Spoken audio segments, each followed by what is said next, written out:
Alright, this is the current version of the Create chapter program I've been working on for a good while now. As you can see in the center pane here, we got the actual map itself, as well as the enemy units and friendly units down here at the bottom. You can toggle these on or off by, well, using that right there. There's water in the background. You can turn that animation on and off as you want, as well as you can turn that into water or lava, depending on the chapter. So this is level 4 in this context, probably just using water, right? What else we got? Units. Okay, we can edit units. So here we have the friendly units. And really, it's not the units, it's where they're starting, right? So right now there are a total of 7 spots, right? I think 1 and 2 are hidden behind these 2 spots. Yeah, 1 and 2 are back here. And so you can select them, right? So select 1, move it up here if you want. You can take existing ones, 5, get rid of them if you want. And then as you add new ones, you'll see that it'll fill that spot back in with 5, just like so. Go ahead and move 1 back here. And so not only does this control where you can place friendly units in the preparation phase of the map, or of the, well, during the preparation phase, but it also limits how many units you can field in battle for that level, right? So right here, you're limited to just these spots and 7 units. Pretty straightforward. Enemy units. Okay, there's a lot more that goes on for these guys. Um, so if we click on one of them, let's click on, I don't know, 26. Okay, he's here. So right now this guy is currently not in play, right? That's why he's not showing up here. He's not highlighted in yellow or with a yellow border. To bring him into play, we can click this toggle empty. So now the enemy is in play, right? Not in play, back in play. We can choose his faction. We'll keep him as Infernal. Choose class. We'll make him a Savage. Why not? Choose a weapon. Anything highlighted in yellow is what his class should use, although he can be equipped with any weapon you want to give him. But yellow is what he should have. Green is what he currently has equipped. We'll give him a Corrupt Claw, as you see there. Choosing enemy level. That's as straightforward as every class has set like a set baseline to start with, like so a set amount of health, strength, skill, speed, defense, resistance, all that stuff. And then they also have a set amount of, or percentages of what increases by how much every level. So let's say their health increases at a 40% rate. This would pull their stats for level 1 and then roll the imaginary dice once, twice, 3 times if you were level 4 or 5 or 6. You get the idea. Choose location. Pretty straightforward. Click that and select where you want him to be on the map. Enter name. Okay, so we changed him to a Savage. We can, if this is going to be like a pretty default unit, like nothing special about him, we can just make his class as his name. So he's a Savage. His name is also Savage. We can also choose a unique name for him, right? So, or let's call him new name character. Why not? New name like that. Wait on move status. That's okay. That takes more explaining. Basically, the wait on move status.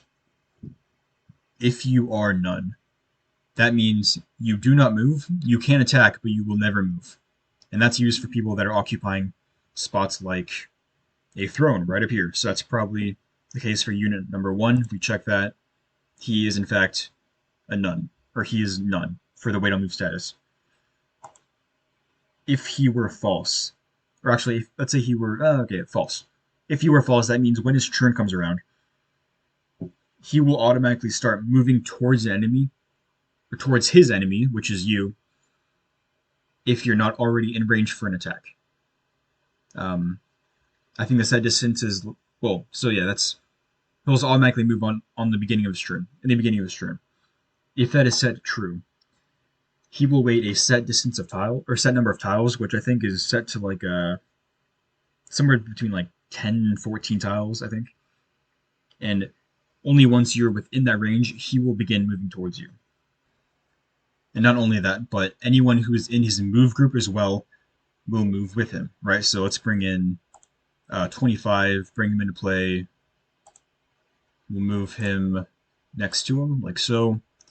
And then we'll add him to 25, 26, move group 25, 26. And then he's on true. Okay. So what this means is that basically, if only one person is within range and they are activated, anyone in their move group will move alongside them, right? This prevents the player from only needing to like attack lone wolves that attack you at once, right? You might have a group of, like I'm pretty sure actually 4, 5, and 6. They're probably all in the same move group. Yes, they are. So they're if they were all set to true, they would all move together as one unit trying to attack you. But as it is right now, they're not even waiting to attack you. But if they were true, that's how they would move. You can see here when the enemy enters battle. Oh, that's just okay. So which turn they enter battle, right? So let's say we have 25. We'll move him right up here to this spot. So and then we'll say he will enter battle on turn. We'll make this unique on turn 8, just so it stands out. And also notice this part becomes dark gray when I select 8, 9, 10, all of that, right? So here, turn 8, we'll have him arrive from the north. So on turn 8, we will see this guy turn or come in from the north to a spot right there, and then on the enemy's turn, he will move. And then if it were set to any other, like south, right, east, west, same thing, it would be nothing if he is, let's see, if he is right here, right? So like above a staircase, above a fort, any kind of reinforcement point besides the outskirts of the map. And then you can also view, so 8, that was 25. We'll bring him back to enters battle and turn 1, show units.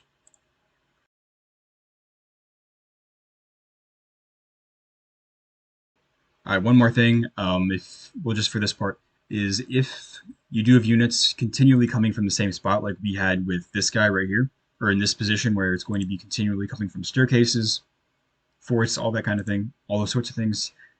Got unit 20 up here. You have to ensure that their wait on move status is false, right? If it is true and you are not within their range, they will stay there, and that will block the next turn's unit from coming into play. And so you got to make sure they're set to false so that they will move out on their turn if they're able, of course. And then, yeah, you can cycle through and see how enemy units will come into play based off of turns. So right here, we're starting off with 3, 4, 7, 8, 9 units, or enemy units. Turn 2, they get reinforcements, 2 from behind, or from the south right here, and then 3 from the north, right there, there, and there. Turn 3, similar thing. Turn 4, some from the road down here, and turn 5, one last one from up here. All right. So you can kind of see the progression, or you can just view it as all turns all at once.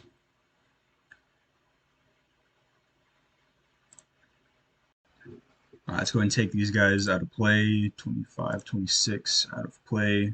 There we go. Chapter info.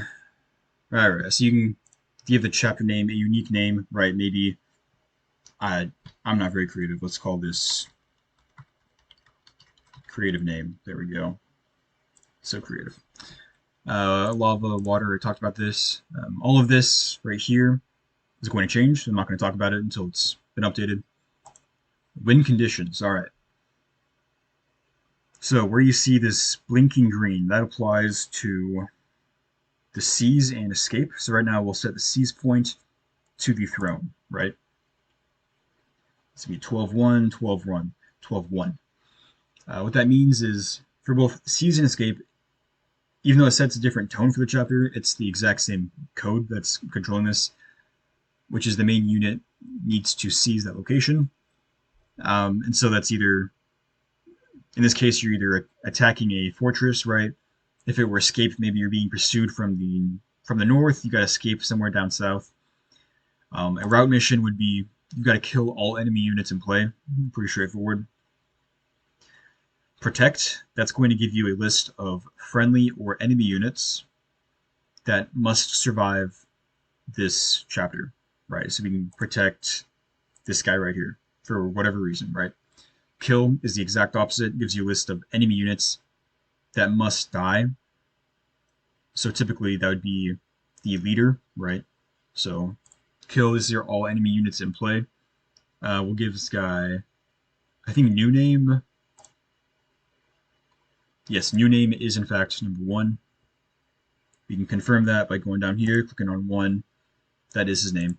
Only thing you got to be careful about, if I change his name to careful, I change his name, I go back to win conditions, it sticks with what the name was that you entered, and it no longer finds it on that map. So you'd have to go back in and manually select careful as the new unit you're trying to kill for that mission. Survive is surviving X number of turns, right? Picture this as 7, 8 turns of waves of enemy. You've got to survive or outlast, right? So survive, make you survive 10 turns. There you go. Simple as that. Recruitable. Okay. That's the blinking blue. Any unit that has a blinking blue means they are a possible recruit. And we can see that guy is Boron. And possible recruiters are these 3 units. You can add on new ones. These are friendly units, right? We can add on this guy if we want. Take him back off. We can add an entirely new person. So that's got to be a enemy or neutral unit. So we'll make this into, let's say we're trying to recruit the main boss. This guy. So now you see it's flashing. And then if we don't want to recruit him because that makes no sense, we can also take it away.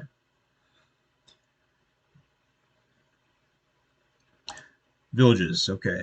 That's the flashing orange you see right here. You can confirm that, X20, Y9. Yep, that's it right there.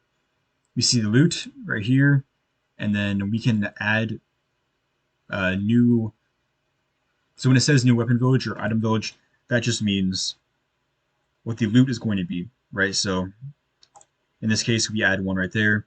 We say the reward is a small amount of money. We now see that right here, small Derek Reserve. Yeah. Oh, one thing to note is that this does not represent, or adding this in here does not change the map itself. You still need to manually change the background to some kind of house. Right. That's the only difference right there. Okay, we'll go ahead and get rid of that house. Keep that one.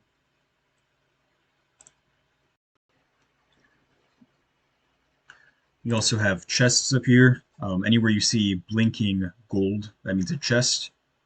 And this is the same concept as you gotta both edit the map and at the same time add a location for the chest and its loot, right? So we can add a new weapon chest, put up here in the corner. These are all the different weapons you can have, right? So we'll give him a steel lance, why not?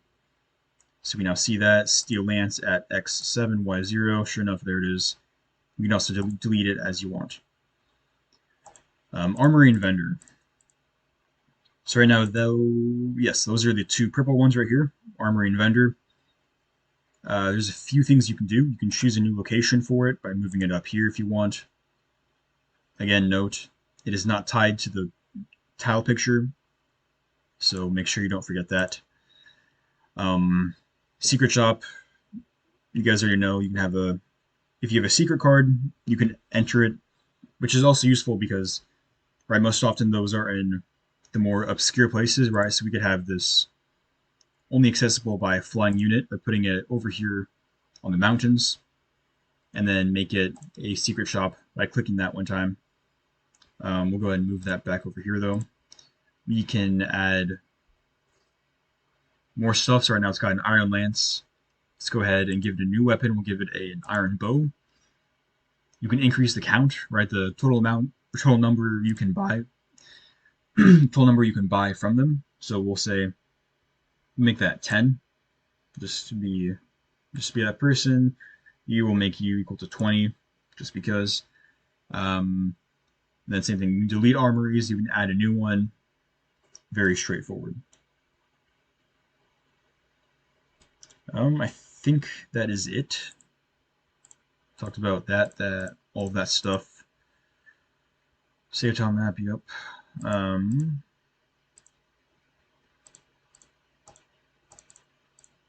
Yeah, I think that's it.